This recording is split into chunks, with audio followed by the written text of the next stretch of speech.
Hi friends, அஸ்ஸலாமு அலைக்கும். இன்றைக்கி நம்ம ப்ரான் ஃப்ரை பண்ண போகிறோம். ரொம்ப சிம்பிளான ஒரு ரெசிபி தான்.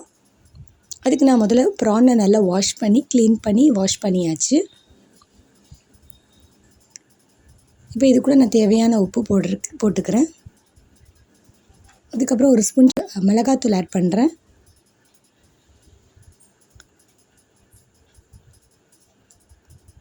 அதுக்கப்புறம் ஒரு 1/2 ஸ்பூன் நல்ல மிளகுத்தூள், அப்புறம் ஜீரகத்தூள். இது கூட ஒரு ஸ்பூன் இஞ்சி பூண்டு பேஸ்ட் ஆட் பண்ணுறேன். ஆட் பண்ணிட்டு நம்ம நல்லா பிரட்டிக்கலாம். எல்லா சைடும் படுற மாதிரி நல்லா பிரட்டிட்டு ஒரு 1/2 அன் ஹவர் அது அப்படியே இருக்கட்டும். 1/2 அன் ஹவருக்கு அப்புறம் நம்ம ஃப்ரை பண்ணலாம்.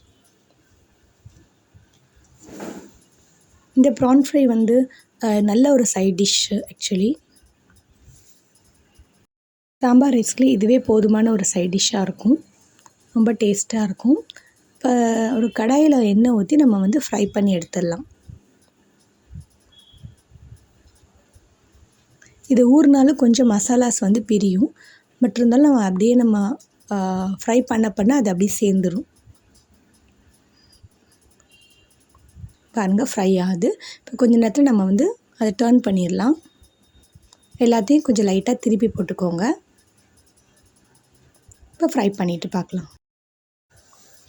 பாருங்கள், ஃப்ரை பண்ணியாச்சு. ரொம்ப டேஸ்ட்டாக இருக்கும். கொஞ்சம் லெமன் பிழிஞ்சு எடுத்துக்கிட்டால் ரொம்ப நல்லாயிருக்கும்.